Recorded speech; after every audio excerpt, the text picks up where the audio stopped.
PlayStation 5 has now been out for 2 years, and there have been quite a few exclusives and some very high quality ones, and some others they're a bit crap. I've played and reviewed pretty much every single one of these in their own video, either on my own channel or Game Explained, and I'm going to rank them at the end because, well, why not piss off a few people? So let's get into it. Now, this is in no particular order right now, but the first we're going to start off with is Astro's Playroom, because that was a tech demo for the PlayStation 5, and at the end of the day, it is still a tech demo, and I wish they had a full game. Astro's Playroom is an absolutely phenomenal game. It is a love letter to everything PlayStation. If you're a PlayStation fan, this is a must-play. Astrobot's Rescue Mission on PSVR is my favourite PSVR game, and it's just absolutely phenomenal. And they captured the magic of Rescue Mission and brought it to a wider audience, and I think people really understood what makes Astrobot click. So as you run around these wonderfully crafted levels, there are so many references to all these great PlayStation exclusives.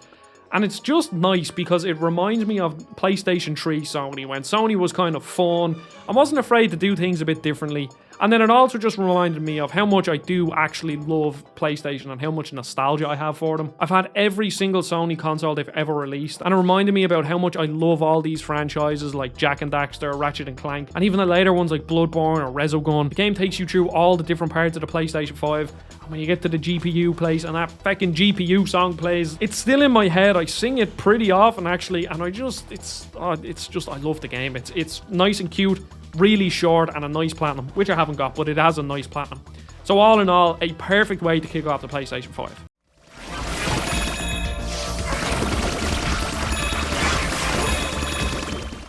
And after that, we have Demon's Souls, which was in a pretty rough way on PlayStation 3. I did play this game on PlayStation 3 after playing through Dark Souls, and you can see that what was there was absolutely phenomenal. It's crazy how good From Software were at the very start of this whole genre and how much they got right. The game is really choppy, and overall it wasn't a very well polished game. There was things like when you got into the menu and pressed circle to back out or whatever button it was, you would jump backwards. So the amount of times you just jump off the side of a cliff because the game just wasn't designed very well that way. But the overall game design was so solid that it carried the game. I got to the Flame Lurker on PlayStation 3, and he's a very difficult boss. And him being very difficult combined with the game not running very well, I gave up. But then Bluepoint got their hands on it, and this is the best looking Souls game without a shadow of a doubt. While the game has some complexity to it, it definitely feels a lot more pared down than the later Dark Souls or even Elden Ring. But the simplicity of it is what makes this game absolutely fantastic. You have worlds that you go to, the levels aren't interconnected like in Dark Souls 1, but the levels themselves are so well crafted. Again, I just can't get around how they got so much right on their first outing. I remember the story that Colin and Greg would tell at IGN, that when this game came out, most people at IGN didn't even hear about it, and they just left it in the background. They were like, who's going to review this? And then like 3 or 4 weeks after the game came out, they decided to review it. And it got like a 9 out of 10. Whoever reviewed it said the game was absolutely fantastic, and nobody knew what they had. And obviously Sony didn't know what they have because they should have bought From Software there and then, but they didn't. But either way, it's just that good. And one standout for me in this game is that the later Souls games, yeah, they have these sort of spectacle fights, but a lot of the boss fights in the later Souls games are like guy with a sword or guy with a big hammer and a shield. So it's like one-on-one combat. And while they still are fun, look, I love them and they're engaging and challenging, they really went for gimmicks with some of the bosses in this. And like, they just make them so much more memorable. There's one boss called the Old Hero that I found really difficult at first, but then I realized that he's actually blind and he relies on sound to be able to attack you. So you can creep up behind them. And then there's also an item that silences your footsteps. So then it makes the boss fight really easy because he doesn't know where you are and he's just swinging like a madman. And once I figured out that gimmick, I was like, oh, I really wish they did more of this. As I said, yeah, the later Souls games bosses are still very fun and I love them. But there was something lost on the later games when they started to use gimmicks less. And I kind of wish there was more like that, and that's why Demon's Souls stands out. And then as a port, it's brilliant. It's still one of the best looking games on the PlayStation 5. Now, unfortunately, it's not all good. We still have Destruction All-Stars, and this game sucks. The mechanics are fine, it's fun to play, but from what I could gather, it wasn't supported very well. And also, they chose the wrong franchise to rebuild. I think this already was a franchise. I think it was on the PlayStation 1 called Destruction Derby, but anyway, they chose the wrong franchise, because when you think of vehicle combat on a PlayStation console, what do you think of? You think of Twisted Metal. You don't think of Destruction Derby or whatever the game is. So the graphics looked like Fortnite, so it wasn't all too compelling. Like, it was bright and colourful, yeah, but I mean, I didn't care about it. Mechanically, this game was solid, but there wasn't too much depth to it, or the game never compelled me to seek out that depth if there was depth. And this game initially was supposed to be €70, and then it came out free on PS Plus. And if anybody was going to pay full price for this, then they got absolutely shafted. This game just wasn't there. There wasn't enough content. They locked the story stuff behind paid DLC, and even the story stuff that they gave you for free was really bad. I played this game for like 4 or 5 hours in like over the span of a weekend just to make a video, and then that was it. Destruction All Stars, spoiler alert, is bottom on my list because the game isn't very good. Give it your all to knock the opponents off an ever-shrinking arena. Every knockout costs a precious life. And next we have a game that is very special to me, and that is Ratchet & Clank Rift Apart. So not only is Ratchet & Clank probably my favorite franchise of all time, I have an immense amount of nostalgia for it, but also the reason why this game is special is because it was my first big boy review. I'll never forget the day I got the email off Game Explain after I applied saying, look, we have this PlayStation game if you want to review it. And I was thinking, it'll just be something small, maybe a little indie game. But no, it was Ratchet & Clank, and Andre couldn't have picked a better person for the job because I love Ratchet & Clank. And now I'm gonna be honest, I'm human. All reviewers are human. As much as I try to put the excitement in the back, like, it definitely influenced my review in some way. And I think looking back, I would give the game a bit more of a harsh review because I don't think the story was all too great. There was parts of the story that was good, and overall I enjoyed the plot of sort of like the resistance leaders fighting Nefarious. But ultimately, after going back to the Ratchet & Clank games, I think the change in tone from the more sort of adult humor mixed with sort of commentary on capitalism, I think a lot of it was lost in Rift Apart, and it feels like a Saturday morning cartoon. Now that is more mass appeal, and it's still entertaining, but I still prefer the older tone, or the tone of the older games. But in general, as a game, this is the best feeling Ratchet & Clank. I mean, they perfected the formula. It feels great, it looks great, it runs great, and overall I had a blast playing it. It really was a fantastic game from a gameplay perspective.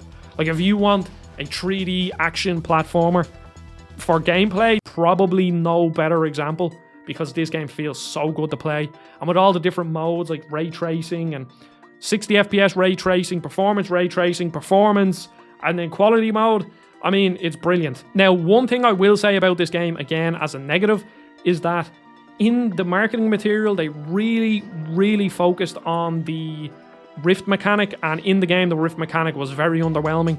I mean, yeah, it was cool that you could pull a part of the level towards you and then it would render it really fast. That part was fun, but it wasn't used very well. And there was like rifts in the combat encounters, but I never used them because they weren't useful at all. But the over-reliance definitely hindered it in the end, and ultimately, the game's still fantastic, I love it, but I definitely would give it a lesser score. So now, on to the next one, which is another launch title, which is Spider-Man Miles Morales, and this game is fucking brilliant. So I literally just played this on the PC again for Game Explain, and it reminded me of how fun it is. So obviously back then, we were all hyped over the 60 FPS, and the game felt great and looked great, but again, I think Spider-Man PS4 was slightly bloated. It was definitely on the longer side, where I think they might have been able to shave a couple of hours off. But Miles Morales can be beaten within like 8 to 10 hours, which I really like. Overall, I prefer Miles as a character. I think he's a bit more naive, and it's fun seeing him grow into the Spider-Man role. And then also, he's really awkward with his quips, and he's really like fumbling over his words, trying to be like Peter Parker, so that is very amusing. But I played this game on a Steam Deck and the PC recently, and it reminded me how good it was. Playing it on the Steam Deck, it's like playing on the Vita again. I love the Vita so much. And I wish Sony would have supported it more, but they didn't. And I made a comment in my video that Sony have actually supported the Steam Deck with better games than they did with the Vita, which is quite funny. But yes, this game is brilliant. The lack of bloat was great. And then also, the loop of just swinging around and kicking the crap out of people was great. Coming off playing Gotham Knights, you realise just how good a superhero game can be, and you also realise just how bad a superhero game can be. And yes, Spider-Man, definitely 100% buy this game, buy both of them, because they're great. As an open world game, they are fun. The open world stuff is very checklisty, but the loop of swinging and killing people is so fun. Well, Spider-Man doesn't actually kill people, but swinging and kicking the crap out of people is really fun, so it makes doing all these menial tasks a lot more bearable. And then they have fun platinums if you do want to platinum.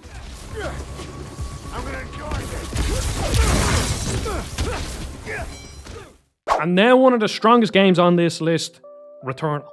Housemarque are masters. They make masterful arcade games. They perfect their gameplay loop, and I love them for that. And they perfected it in Returnal. I love roguelike games. I'm not sure if you consider this AAA, but it's definitely a very, very high budget roguelike. And I love roguelikes. And when they put this much money, it just shows how good roguelikes can be. Games like Hades and Dead Cells, like their budgets would be pretty high, but I assume Returnal had a lot higher budget, and it really shows because this game is absolutely fantastic. It looks and runs brilliantly on the PlayStation 5. And then it's really unique as well, because there is actually a story, which is kind of creepy, and I don't think I actually ever finished all the cutscenes, I guess, but I played this game for a lot of hours, and I loved every second of it. And they released co-op DLC, which I still haven't played. I think there are two things that make roguelikes great. One is having a brilliant risk-reward system, and then also having plenty of secrets. So on the risk-reward system, there were items that you could pick up that would either buff or debuff you. And I know people dislike the random element of this, but at the end of the day, roguelikes have to have randomness in them. And there were also healing items that you could pick up that would either increase your health or damage you. And then on top of that, there were rooms that you would go in that would have loads of enemies, but you get good rewards at the end. And then the combat system itself just feels really good. Having a bullet hell in 3D is very interesting, and it's definitely a very unique take on the genre. But on uniqueness alone, it's definitely worth a play because there are not many games like Returnal. And then talking about secrets, there is so much in this game, not only due to the narrative, but also there's just so much little things to find. New biomes to find, different rooms. Like I just scour every single part of the map to find different secrets and different parts of the narrative and audio logs. Like there was just so much to this game, and I think to this day it's my favourite PlayStation exclusive. Spoiler alert for the list at the end.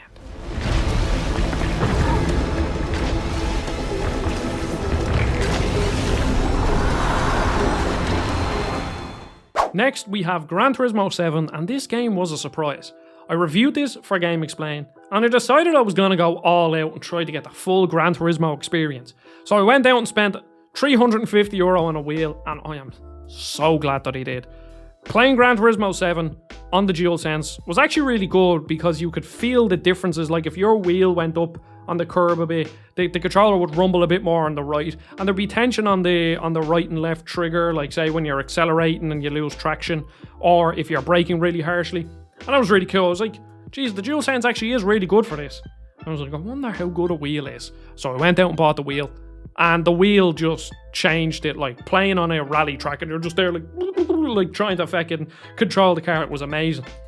But the game itself looks brilliant, performs really well, but what it does is that it's really friendly towards new players like myself.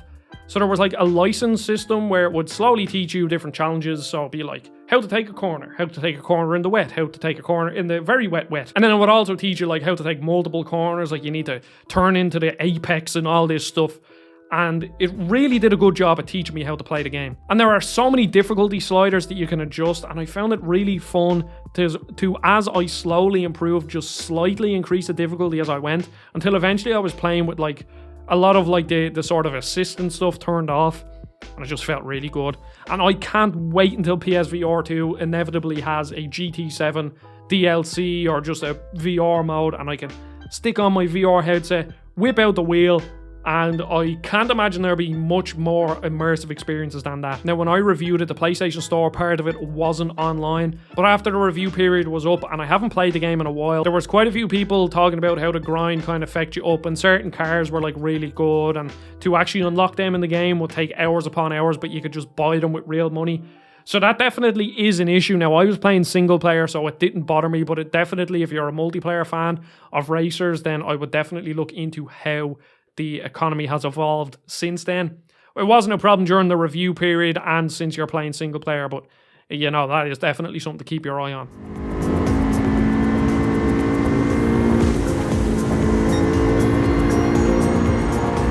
Next, we have God of War Ragnarok, which again, I got a code off Sony, but I won't talk too much on this game. It's just really good. The story's fantastic. The combat's really fun. I have a full review on the channel if you want to watch that, but this game is absolutely fantastic. I don't think I'd give it a 10 because the UI is really bad and the map is terrible. And then on top of that, I don't think they explain certain things very well, like what's momentum and how to improve your runic attack. And then the item descriptions on different gear is quite confusing, so I wouldn't give it a 10.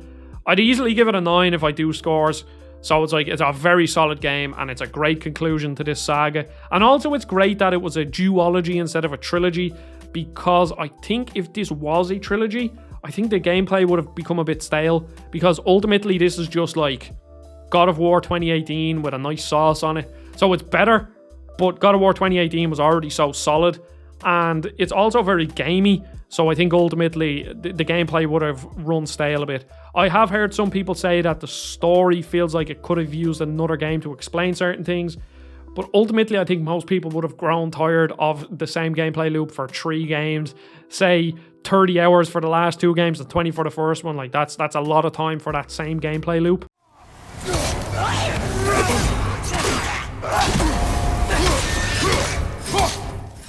And if you're still with me, we have 3 more, and I've received codes for all 3 of these off Sony from Game Explain.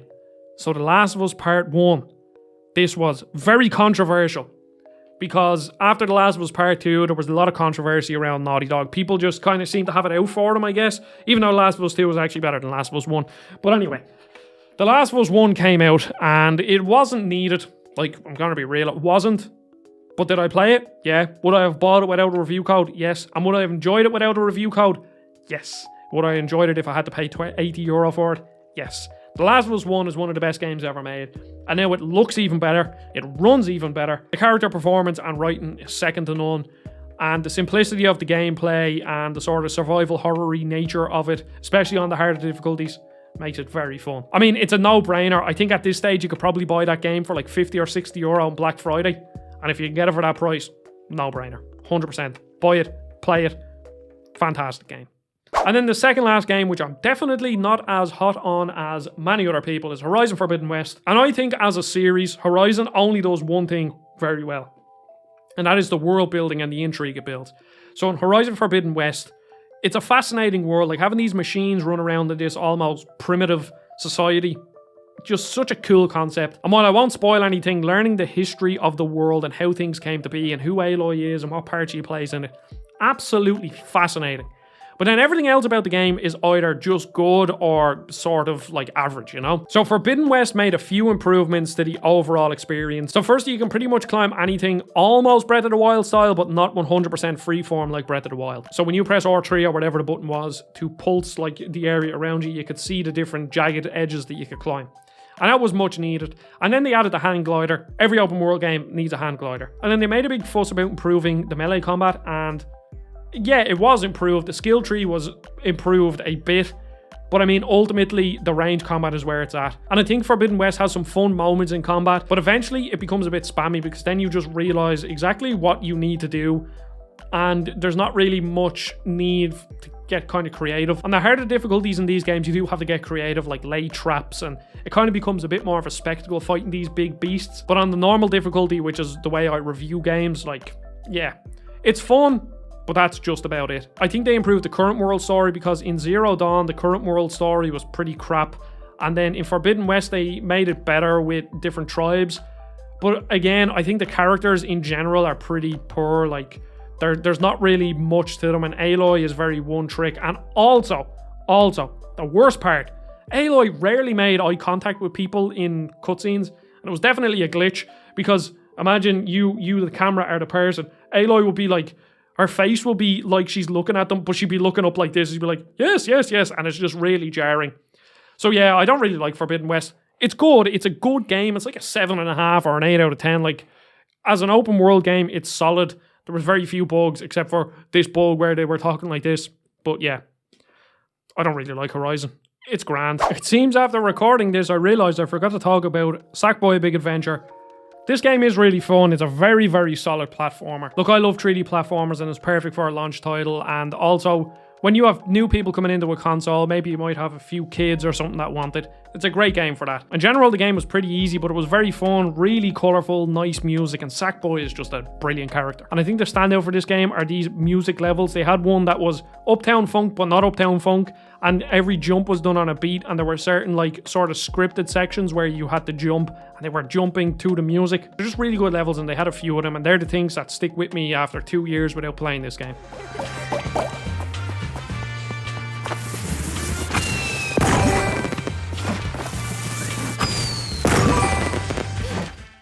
And then finally we have Uncharted Legacy of Thieves Collection. So in this list I'm not including like Death Stranding Director's Cut, even though that is on Xbox now I guess, so that wouldn't be on it. Or Ghost of Tsushima Director's Cut because they were previously PS4 games. But this was technically a new game. Like the Legacy of Thieves Collection as a box was never on PlayStation before this. And yeah, it's Uncharted 4 and Lost Legacy, and I never played Lost Legacy. Lost Legacy is very good, and Uncharted 4 is fantastic as well. It's just them up-resed. I mean, 120 FPS mode, pretty fun, like really, really fun. But yeah, there's not much to say about this. They're two very high-quality games. If you can get this cheap, then it's definitely worth a play if you've never played them. If you've already played them, then I mean, I probably wouldn't go rushing out to buy it. But Uncharted 4's story is absolutely fantastic. Has some of the best writing in games ever, has some of the best characters in games ever, has some of the best graphics in games ever, and it's a massive, massive improvement on the gameplay of Uncharted 3. It feels a lot more kinetic with the rope, and the combat encounters are built a bit better, where I think when you think of really good combat encounters from the first 3 Uncharted games, you think of like the ship section from Uncharted 1, or the big chateau in Uncharted 3, and the reason why they were good is that they were slightly more open-ended, and a lot of the combat encounters in Lost Legacy and Uncharted 4 are this sort of same big open map where you can take it loads of different ways. You can kind of do a bit of stealth, or you can go in guns blazing and swing from a rope and knock the gun out of someone's hand, pick it up and shoot them. So yeah, the gameplay is definitely improved, and I mean, these two are must-play games. They are fantastic, but I wouldn't be rushing out to buy them. And now the thing you've all been waiting for, finally after this long video. Let's rank them, because it's fun to annoy people with lists, because a lot of people get up in arms about lists. So the worst PlayStation 5 exclusive is Destruction All-Stars. It's just not very good. I outlined why. Mechanics are solid, but in general, who wants a vehicle combat game? The next one is Horizon Forbidden West. Horizon just isn't for me. It's a fun open world game. It's okay. But I would rather play a Ubisoft open world checklist game than something like Horizon Forbidden West or Zero Dawn. Next, we have Astro's Playroom. This would be higher if it was a full game, but I guess it's a tech demo. If it was a bit more, like say a 5, 6, 8 hour experience, then it would be a lot higher. Might even take the cake for number 1. But it's a tech demo, so I can't really put it very high. Next, we have Legacy of Thieves Collection. Look, they're both very high quality games, and I recommend everyone play them. But ultimately, they're just ports that run better, so I can't really put them that high. Next, we have Sackboy A Big Adventure. It's a very solid platform with some really fun levels.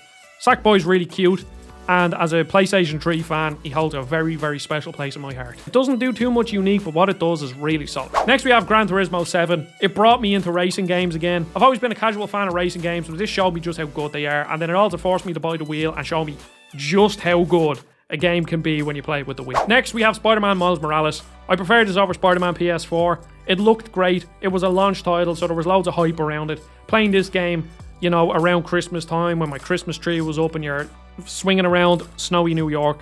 Brilliant. Next, we have The Last of Us Part 1. Again, this game's fantastic, and it looks a lot better than the original and the PS4 game, so that's why it's a bit higher up the list.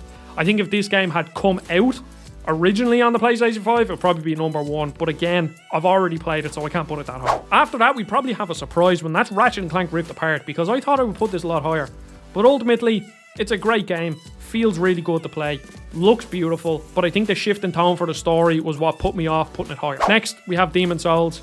Demon's Souls originally was a fantastic game, it just run really bad, and then Blue Point came in, gave it a absolutely brilliant coat of paint, and then just showed that this is one of the best games ever made. Once again, From Software, absolutely, they're just masters of making games. Second, we have God of War Ragnarok. The story is fan-fucking-tastic. The gameplay feels so good. The performances are amazing. I mean, there's not much more to say about this game. It's not a 10 out of 10, but it's very, very close. And then finally, we have Returnal. Roguelikes are my jam. Really high-quality roguelikes are even more my jam. And Housemarque are one of my favourite developers ever. So yeah, it's just a no-brainer that I was going to love this game. Great risk-reward system, plenty of mystery, looks great, runs great, which is fantastic, and I can't wait until this game eventually comes on PC so I can play it on my Steam Deck. So there's the list. I really appreciate your time. Comment down below what your list is and also get angry at me because I didn't put your favourite game up top. I appreciate you. See you all on the next video. Goodbye.